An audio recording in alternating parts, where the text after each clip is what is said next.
coleópteros, que são os cascudos, né? Ele vai mostrar uma série de ilustrações e vai fazer considerações sobre isso. Vejam que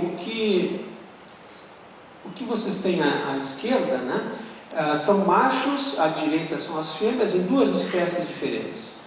E associado a essa figura aqui, que é uma dentre tantas, ele reforça o dito anteriormente. Estamos aqui preocupados principalmente com estruturas pelas quais o macho está equipado para vencer outro, seja na batalha ou na conquista, através de sua força, pugnacidade, ornamentos ou música. Vejam que ele é bastante amplo, né? Ele considera o que hoje a gente chamaria, né, múltiplas variáveis para analisar essa questão da seleção sexual. Então, reparem que os machos têm grandes diferenças na sua estrutura da cabeça e em relação às fêmeas. E essas estruturas estão muito além do simples desenvolvimento do dimorfismo sexual, né? Porque elas não parecem ter, dizia Darwin, outra função que não seja o enfrentamento com outros machos. O próximo, por favor. Também é continuação das ilustrações desse mesmo capítulo ainda. Esse que eu mostro aqui é uma espécie que ele menciona no texto ao lado aqui, que eu não fiz tradução, é uma espécie que ele encontrou no Chile, e falando que essa espécie, o macho é bastante agressivo e que a gente aproximando um dedo de um lado ou de outro, ele se vira para tentar pinçar, né? Mas que, diz ele ao final aqui, era completamente inócuo em relação a um dedo humano, por exemplo, não tinha qualquer efeito. E a diferença de macho e fêmea é enorme, né? Então a conjectura dele é por que isso se desenvolveu dessa forma. Só pode ser na batalha pela obtenção de fêmeas, né? O que ele vai chamar logo adiante, que vai aparecer aqui, a lei da batalha, né? O próximo, por favor.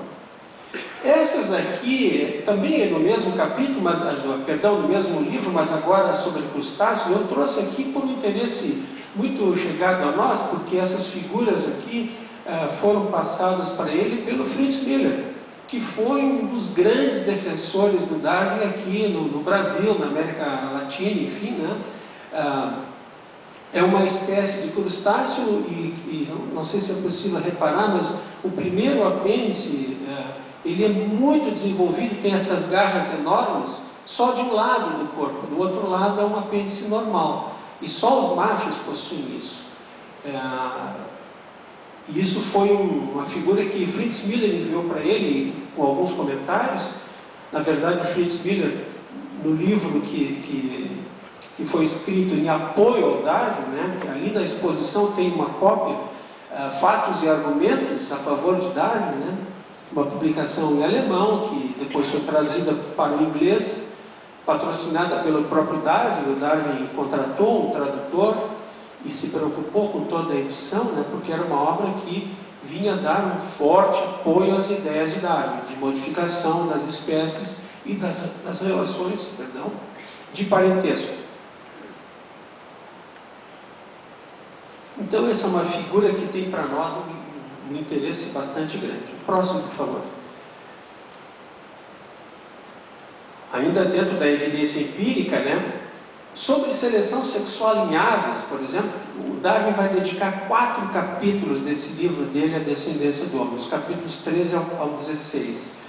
Portanto, é nas aves, no grupo das aves, nos pássaros, que ele vai buscar um fortíssimo apoio às suas ideias de diferenciação de machos, ornamentos, cantos, né? Na luta pela posse das fêmeas. Vejam que ele intitula aqui a lei da batalha. Quase todos os machos, todas as aves machos, né, são extremamente pugnazes, usando os seus bicos, asas e pernas, né, para o combate, digamos assim. Então as aves serviram para ele muito como suporte para as ideias sobre seleção sexual. O próximo, por favor. Então, aqui está uma foto recente, né, sobre essa batalha. E é curioso que ele diz aqui no capítulo 13, né? A estação do amor é aquela da batalha. O próximo, por favor. Bom, pode ser a da batalha, mas também pode ser a da exibição. E aqui esse exemplo não está no livro. Eu trouxe aqui novamente porque é uma coisa nossa aqui, que ocorre também no Rio Grande do Sul, o famoso tangará, ou também conhecido como dançador, né?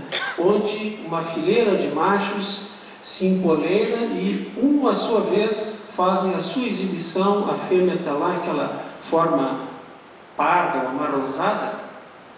Então, não é a lei da batalha, embora é uma batalha indireta, mas é o momento da exibição, né? Isso Darwin consagra várias páginas sobre isso, né, sobre a exibição em machos de aves. E a razão pela qual os machos, em geral, são muito coloridos e vistosos. O próximo, por favor. E eu não poderia deixar de colocar o pavão, né, com essa cauda maravilhosa, e que tanto intrigou Darwin. Por que essa exibição tão chamativa? O próximo, por favor. Bom, resumindo os principais pontos que o Darwin levanta a favor da seleção sexual, a gente poderia mencionar esses aqui. Primeiro, o conceito foi inicialmente invocado para explicar diferenças morfológicas marcantes entre os sexos, bem como diferenças comportamentais, as quais não pareciam estar relacionadas à sobrevivência. A própria definição dele de seleção sexual enfatiza esse ponto. O segundo, a seleção sexual manifesta-se através do combate entre machos e da escolha pela fêmea. Na verdade, o Darwin trata a grande parte do livro sobre a escolha das fêmeas. E embora ele mencione que às vezes os machos é que podem ser os que exercem a escolha, que são os disputados pelas fêmeas, né? Mas ele enfatizou muito mais, provavelmente porque era o mais fácil de perceber, né? A luta dos machos pela posse das fêmeas. Pode acontecer o contrário também. Ele reconhecia isso, mas ele enfatizou muito mais a escolha pela fêmea. Então, essa luta pelas fêmeas abrange mais do que isso.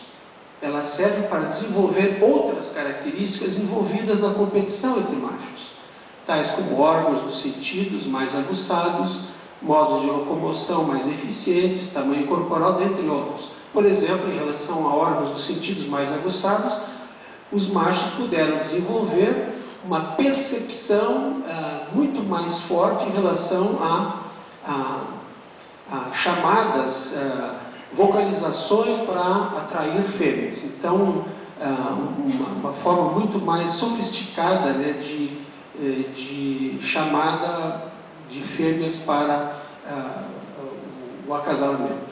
O próximo, por favor. Essas são duas figuras contemporâneas, né, mostrando exatamente isso, o encontro e o confronto entre machos. De um lado, duas moscas, que a gente, possivelmente ninguém vai perceber desse tipo, são animais muito pequenos. No entanto, o tipo de comportamento lembra muito o comportamento de certos vertebrados machos quando estão realmente disputando uma fêmea.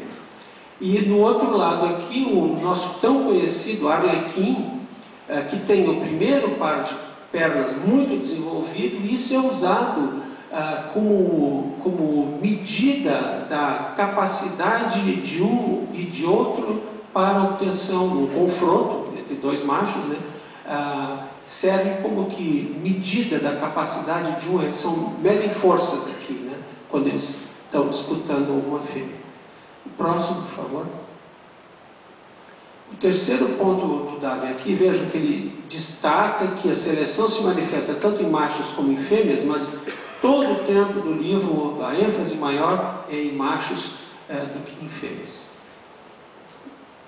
Eu cito aqui também, eu mostro essa figura aqui, pode deixar, por favor, que é um gafanhoto australiano, que é um dos casos evidentes onde o macho que é disputado, né?